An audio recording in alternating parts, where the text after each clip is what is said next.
Hello friends, I'm Ganesh Sharma. Welcome to eScience Zone, the study channel. And today we are starting a new chapter, solution. So solution is a mixture of two components.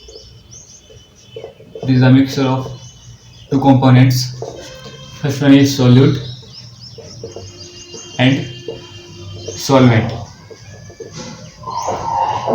ठीक है, तो जो solution है वो दो चीज़ों से मिलके बनता है. First one is solute and second one is solvent. जो सोल्यूट होते हैं उसकी जो अमाउंट होती है वो कम होती है और सॉल्वेंट की ज़्यादा. मेनली हम मिक्सचर देखते हैं वो दो टाइप के होते हैं. First one is homogeneous mixture and second heterogeneous mixture.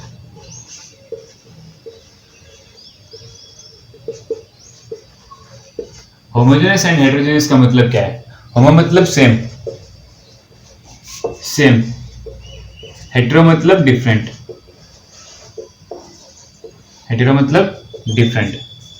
तो मतलब जिस मिक्सर के अंदर कंपोनेंट्स की फेज सेम रहते हैं उस टाइप के मिक्सर को बोलते हैं होमोजेनस मिक्सर. और जिस मिक्सर के अंदर कंपोनेंट्स के फेज डिफरेंट होते हैं उस टाइप के बोलते हैं हेटेरोजेनस मिक्सचर. ठीक है, अब फेज मेनली तीन टाइप के होते हैं, सॉलिड, लिक्विड और गैस मेनली. तो अगर कोई मिक्सचर सिर्फ सॉलिड फॉर्म में प्रेजेंट है तो वो होमोजेनस मिक्सचर होगा. और अगर सॉल्यूशन या मिक्सचर हेटेरोजेनस फॉर्म में है मतलब कि एक कंपोनेंट सॉलिड फॉर्म में या दूसरा लिक्विड में या एक गैसेस में दूसरा लिक्विड में या एक सॉलिड में या एक गैसेस में, तो इस टाइप के मिक्सचर को बोलते हैं हेटेरोजेनस मिक्सचर. अब जो सॉल्यूशन होते हैं मेनली दो तीन टाइप्स के होते हैं, जैसे कि बाइनरी सॉल्यूशन. बाइनरी मतलब दो, जिसमें टू कंपोनेंट सिस्टम होता है, दो ही कंपोनेंट होते हैं मतलब एक सॉल्यूट और एक सॉल्वेंट. इस टाइप के सिस्टम को बोलते हैं बाइनरी सॉल्यूशन. एक होता है टर्सरी सॉल्यूशन, जिसके अंदर थ्री कंपोनेंट्स हो, उस टाइप के सॉल्यूशन को बोलते हैं टर्सरी सॉल्यूशन. मतलब हो सकता है कि दो सॉल्वेंट हो, एक सॉल्यूट, या फिर दो सॉल्यूट एक सॉल्वेंट, मतलब जिसके अंदर तीन कंपोनेंट हो उस टाइप के सिस्टम को बोलते हैं टर्सरी कंपोनेंट. ठीक है, तो according to type of solution और type of solid and solvent different type के सॉल्यूशंस होते हैं. जैसे कि स्टार्ट करते हैं सॉलिड इन सॉलिड.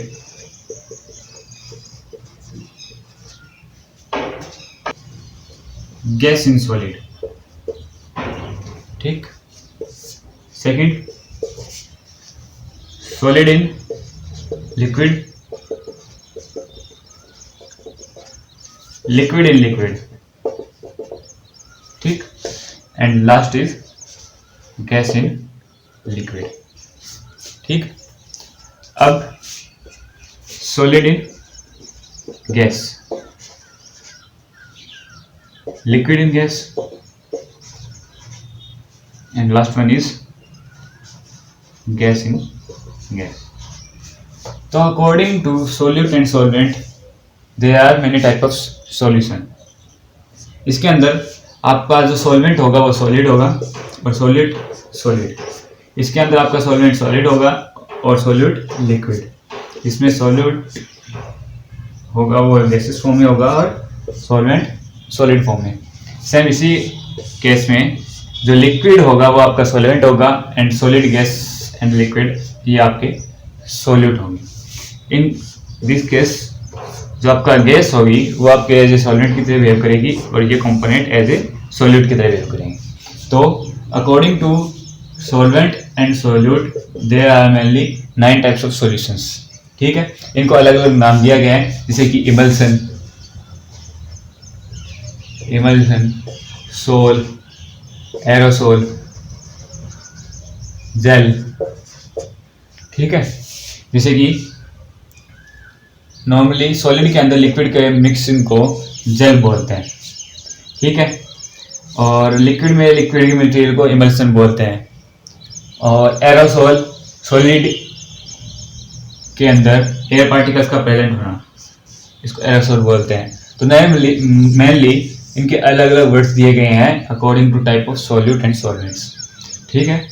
अब हम बात करते हैं different types of measurements by which determine the strength of the solution. Normally हम स्ट्रेंथ को डिटरमाइन करने के लिए हम पता लगाते हैं कि उसके अंदर कितनी कंसंट्रेशन है सॉल्यूट की। सॉल्यूट की कंसंट्रेशन को पता करने के लिए हम कुछ टर्म्स को यूज करते हैं, जैसे कि नॉर्मेलिटी, मोलेलिटी या मोलेरिटी, जिससे हम पता लगा सके कि कितनी स्ट्रेंथ का सॉल्यूट इस सॉल्वेंट के अंदर प्रेजेंट है। तो हम देखते हैं कंसंट्रेशन मेजर करने की यूनिट्स, कि हम कंसंट्रेशन ऑफ सॉल्यूशन कैसे मेजरमेंट करते हैं। सबसे पहले हम यूज करते हैं परसेंटेज मास बाय मास। तो इसके अंदर कंसंट्रेशन ऑफ सॉल्यूशन को डिटरमाइन करने के लिए हम mass of solute and mass of solvent का परसेंटेज निकालते हैं, जिससे हमें सॉल्यूशन की स्ट्रेंथ का पता चलता है, ठीक है।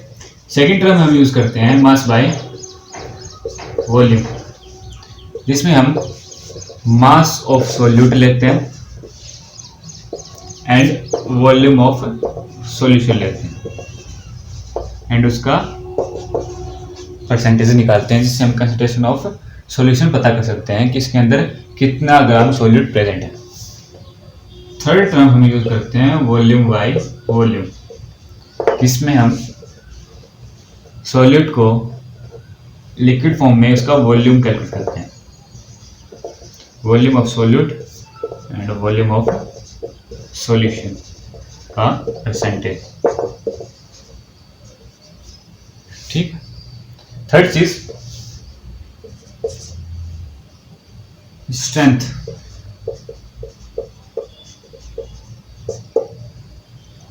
Strength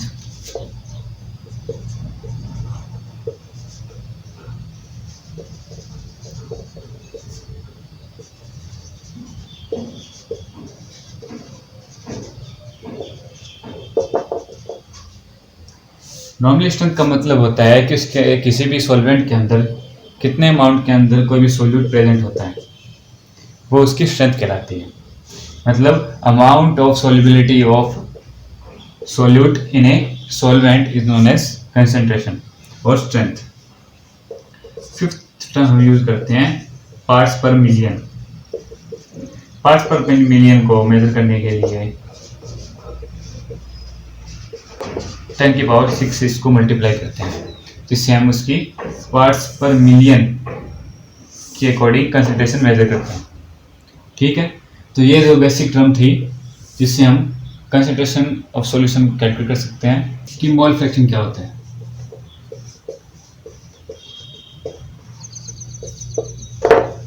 it is the ratio of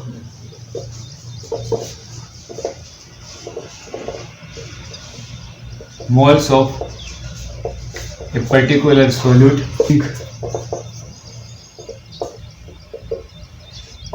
and solvent particles,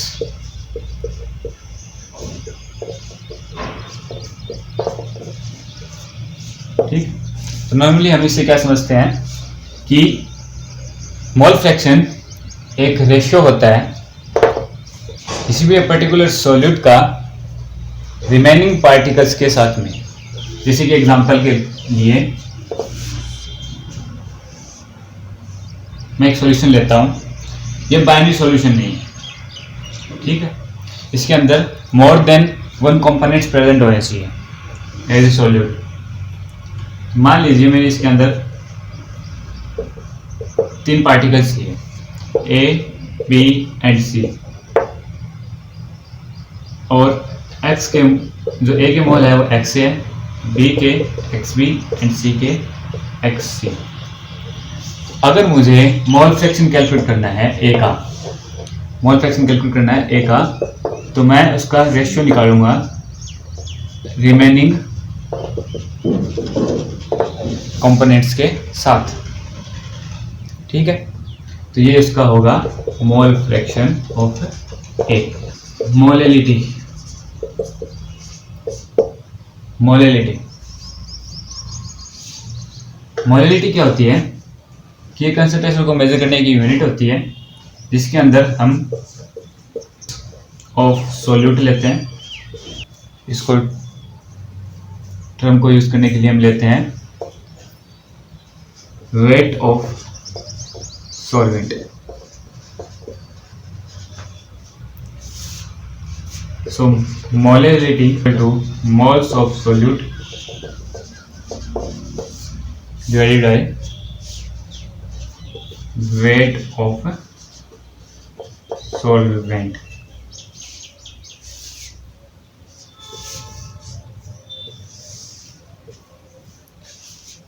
Molality is equal to moles of solute and weight of solvent in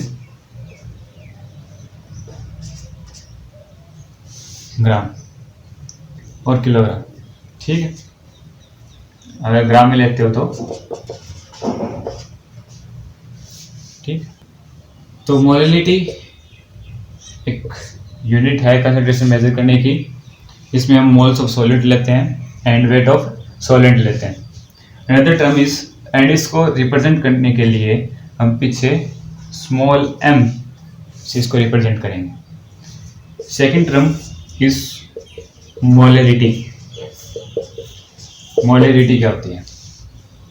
same molality की तरह मोलैलिटी भी कंसंट्रेशन को मेजर करने की यूनिट्स होती हैं, लेकिन इसके अंदर हम moles of solute divided by volume of solution, इसमें हम वॉल्यूम का यूज करते हैं। इसके अंदर हम वेट का यूज करते हैं और सॉल्वेंट के वेट का यूज करते हैं और इसमें वॉल्यूम ऑफ सॉल्यूशन देखते हैं। एंड इसको रिप्रेजेंट करने के लिए हम कैपिटल M का यूज करते हैं। तो नॉर्मली जो एक क्वेश्चन यहाँ से ओरिजिनेट होता है कि इन दोनों में से एक डिफरेंट टाइप्स ऑफ टेम्परेचर कौन सी यूनिट्स है कंसंट्रेशन को मेजर करने के लिए वो बढ़िया रहती है। तो जो मोलैलिटी होगी वो एक बेटर ऑप्शन होगा कंसंट्रेशन को मेजर करने के लिए डिफरेंट टेम्परेचर्स, बिकॉज हम यहाँ पे वेट का यूज कर रहे हैं और वेट का यूज मतलब वहाँ पे वॉल्यूम कम होने के चांसेस नहीं है। अगर हम यहाँ पे बात करें मोलैलिटी की बात करें तो यहाँ पे टेम्परेचर साथ के साथ साथ वॉल्यूम का भी चेंज होगा और वॉल्यूम का चेंज होगा तो कंसंट्रेशन की जो वैल्यू आएगी वो डिफरेंट आएगी। तो जो मोलैलिटी है वो बेटर ऑप्शन है डिफरेंट टेम्परेचर कंसंट्रेशन को मेजर करने के लिए। ठीक है, अब हम बात करते हैं लास्ट नॉर्मेलिटी की। अब हम बात करते हैं एक और कंसंट्रेशन फ्रॉम नॉर्मेलिटी की। नॉर्मेलिटी क्या होती है? बिन कर लिया तो खड़े कर लिया, मैं तो देख ही जानी, मैं तो बाद में कर लूंगा मैं। अब हम बात करते हैं नॉर्मेलिटी की। नॉर्मेलिटी क्या होती है?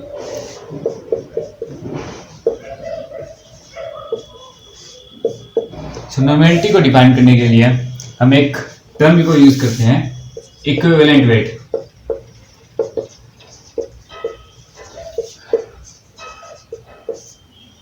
नॉर्मेलिटी इक्वल होती है इक्विवेलेंट वेट ऑफ सॉल्यूट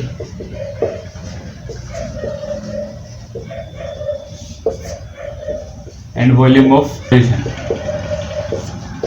यहाँ पे हम इक्विवेलेंट वेट को कैसे कैलकुलेट करें? इक्विवेलेंट वेट को कैलकुलेट करने के लिए मॉलिक्यूलर मास पता होना चाहिए।